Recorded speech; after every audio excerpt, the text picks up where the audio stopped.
Good evening, listeners.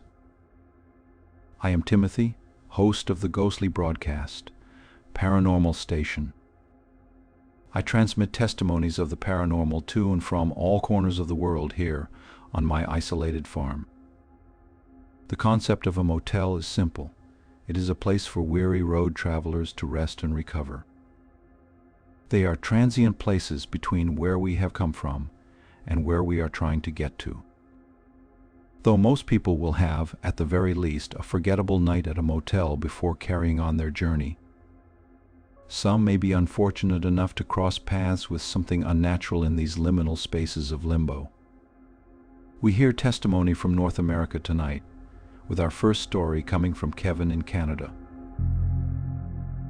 Dear Timothy, I've worked for Parks Canada for my entire working life. Sometimes I have to respond to bear attacks. It's an unfortunate part of the job, as it is nearly always a result of bears encroaching into human spaces, even though we ultimately infringe on theirs. However, the event I will tell you about doesn't fall into either category. I'm not even sure who is to blame for this strange and far-fetched tale, but I swear it is the truth. So help me God. I was called out one evening on an emergency line to a motel in Fort Nelson. It was the early hours of the morning when I got there. I spoke with the manager, who explained they'd heard strange noises, shouts and growls from one of their rooms. When they opened the door to check to see if the guest was okay, they were attacked by a giant grizzly that ran rampant through the hotel, attacking guests and staff alike.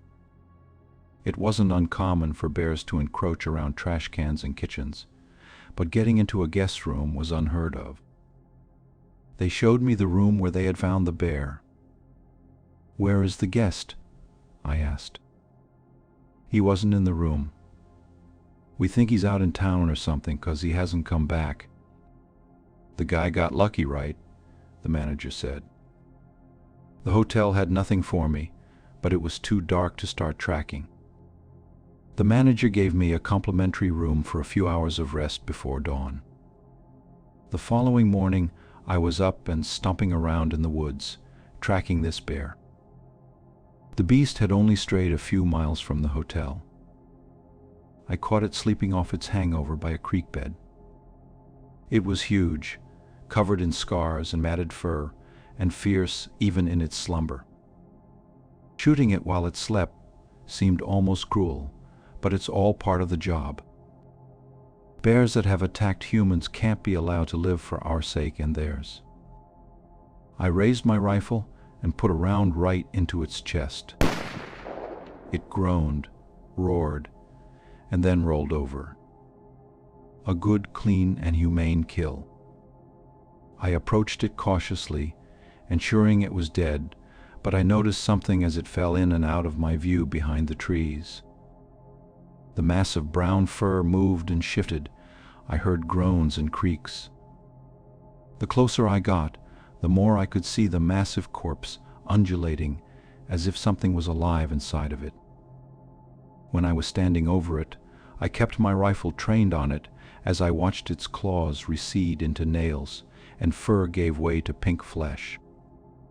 When it settled down, I was standing over the naked, bloody corpse of a man, his heart and lungs blown out by a round of .338. I saw it with my own eyes, Timothy. This man was the bear. The police concluded that it had been a tragic accident.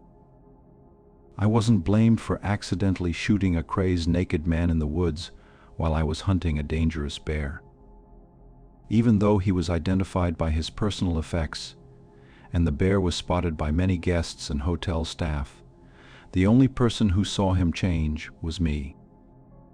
No one that I tried to ask believed what I'd seen. Not even the most experienced guys I knew, and they claimed to have seen anything and everything in Canada's wilderness. I just hope that whatever it is, it's rare enough for me to never see it again.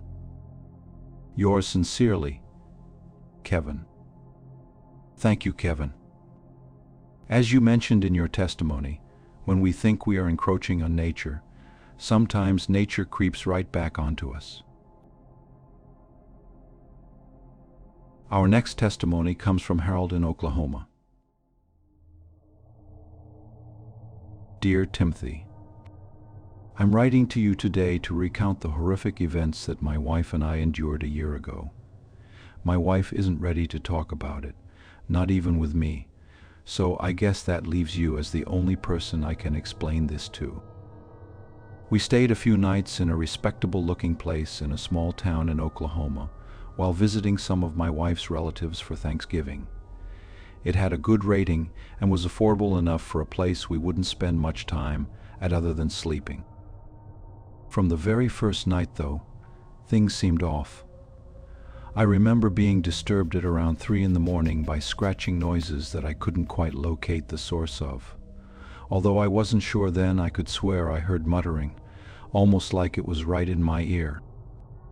I roused my wife, but she murmured and remained asleep. When I mentioned it at breakfast the next day, she didn't remember it. After visiting with her family, we returned late, showered, and tucked up in bed again. Again, like clockwork, I heard muttering and scratching noises. This time, my wife heard it as well. "See, I told you I heard something," I said. "What do you think it is?" she asked me, slightly too loud because it suddenly stopped. "Do you think it's next door?" I whispered softly. We both agreed it probably was, so we went back to sleep. We figured that maybe next door heard us talking and realized they'd woken us up. As it turns out, we weren't exactly wrong.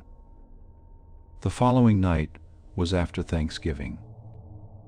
We'd had a good meal, and I'd had some drinks, so we were both ready to sleep it off and head home in the morning. Then, just as with the last 2 nights, I was woken up by muttering and scratching. This time, it was louder and unmistakably coming from inside our room. I heard what sounded like furniture moving across the carpet and reached for the nightstand lamp to see what was happening. As light from the lamp filled the room, a man dressed in a scarlet-red robe stood at the foot of our bed, wielding an ornate knife. He let out a rabid wail and swung the blade at us. I dived for him, and his knife slashed right across my wife's forearm as she shielded her face from him, tearing a deep red gash. I tackled the man to the ground and beat him to a pulp. He was cursing at us in some garbled language, none of which I could understand. After a few hits, he went limp. We frantically dressed and locked him inside the room while we called the police and the hotel reception desk. It turned out he had been a former hotel employee who had gone missing not long after being fired. A thorough inspection of our room revealed that he had been living inside closets and walls. He was tried and jailed, and that was the last we heard of him, but our nightmare is far from over. Though I feel fine, my wife is beginning to worry me. She hardly talks, barely sleeps, and has become a stranger to me. Every night now, she sleepwalks around the house, waking herself up with screams and yells. The other night, I found her in the kitchen with a knife held to her own chest.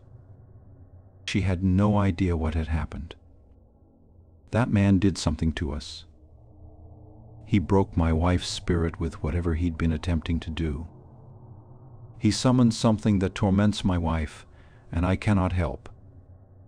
Please, Timothy, if you or your listeners know anything that could help us, please give me something I can go on. Yours, Harold. Thank you for your testimony, Harold. Unfortunately, I only exist to document and catalog the paranormal and supernatural. Humans have long sought to harness powers beyond their natural understanding, and the consequences have far-reaching ripples. I wish you and your wife all the best. Our next testimony comes from Celicia in North Dakota. Be warned, listener, the following testimony contains sensitive subject that some may find disturbing. Hi, Timothy. I'm Celicia. What I'm about to tell you happened when I was fresh out of college and writing for the Devil's Lake Journal. I was covering a local story and staying a few nights at a motel in Carrington.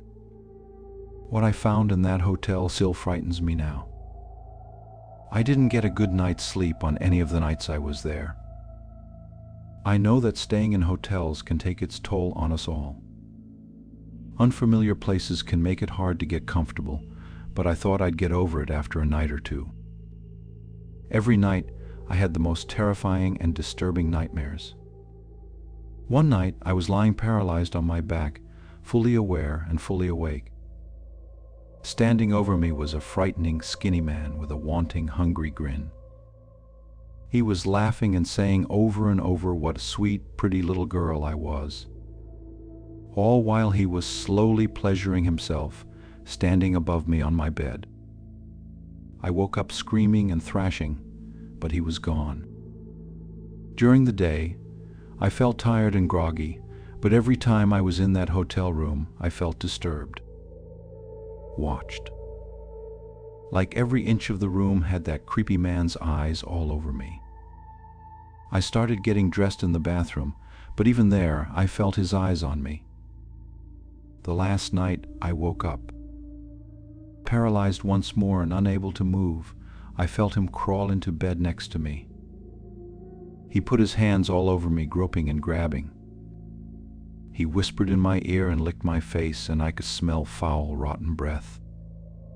When I managed to wake up to thrash and kick, the room was empty, and he wasn't there. I needed to wash my face, so I walked to the bathroom, only to find that the bulb went out as soon as I hit the light switch.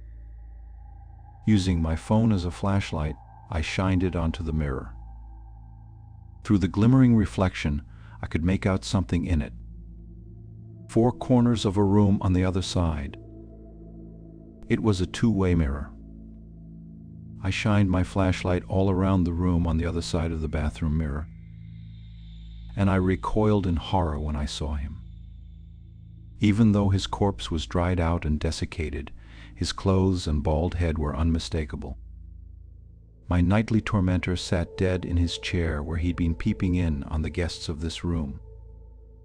Who knows how long he'd been there, but I overheard the coroner explain that it must have been at least a year.